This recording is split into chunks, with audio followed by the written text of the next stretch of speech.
there are two things I find hard about the play. One is being reminded of what I'm already doing, which is I go in and I just start to believe what I'm seeing. But the second is the ferocity of Henry himself. There are moments in the play where he makes incredible threats in the Siege of Harfleur, and then this is one of those plays where Shakespeare brings people out on stage and has them slaughtered, and it's in the middle of a war, but I think by our standards, this is a morally complicated, problematic thing. You kill your prisoners. So how do you handle that? Well, I definitely not shy away from it. I mean, I think it is a play that deals with, you know, I don't think it's a pro-war or an anti-war play. I do think it's about people at war and what those conditions will do to somebody in that situation. And so I don't think we're too far away removed from that right now. I mean, many stories still are coming out of all sorts of places in the world where, you know, atrocities are happening on a daily basis. And we may not choose to be aware of them, but they're certainly there. I'm very interested in why he gets to that state. The build-up before he says something like that. Yeah, and what you know, and whether that's just bloodlust, which I don't think it is, or whether it's just practicality, and that's what we have to do. We can't keep them, we can't feed them, we can't house them, we have to kill them. I always wonder with Henry whether this is someone who did know how to compromise. Yeah.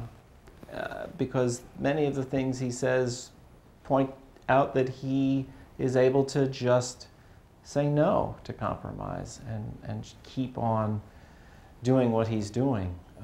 Is there a place for that in this play? There is. I mean, I think that the historic Henry, you know, definitely didn't compromise too much. Whereas I feel Shakespeare's Henry does have the opportunity to stop. He could stop and listen to the men as he wanders through the camp at night. He could take their advice. He could pull the troops off this battle. They could keep walking in the opposite direction.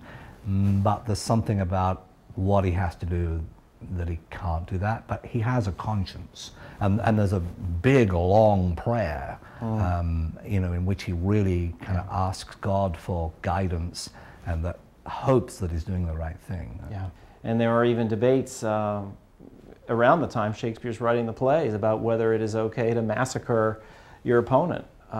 So this is something that Shakespeare's really thinking about. Yeah. What about a more subtle case? I mean, the plays are so full of gradations of goodness and evil. Yeah, well, I think one of the things that's very well defined in this play is the sort of class structure. Yes. And so, and I think status is something that, you know, I'm pretty we don't know anything about that in Washington, D.C. Well, that American actors, generally speaking, you know, are shy when it comes to playing high or low status. And so I think one of my advantages being British is that I can kind of go in with the idea of how that kind of, how that kind of works in terms of, you know, what that really means and how you can hear in someone where they come from, where they went to school, and you have an immediate opinion about them. It's been a pleasure talking to you today, and I'm looking forward to seeing how this production takes shape. Well, thank you so much.